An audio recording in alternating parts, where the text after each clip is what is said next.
Shalom. Welcome again to a morning moment in the Bible. This morning, let us talk about seeking God's wisdom.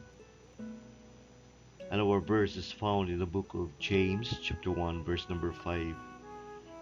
Kung si bisan kinsa kaninyo nagkulang sa kaalam, papangayua siya sa Dios, nga nagahatag ngadto sa tanang tao nga madagayaon, ug wala nagatamay, ug kini igahatag kaniya.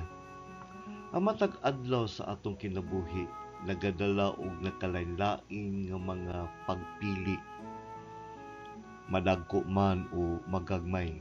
Ang Bible nagpahinumdum kanato igsuon nga kung kita nakabsan sa kaalam, mangayo lamang kita sa Dios.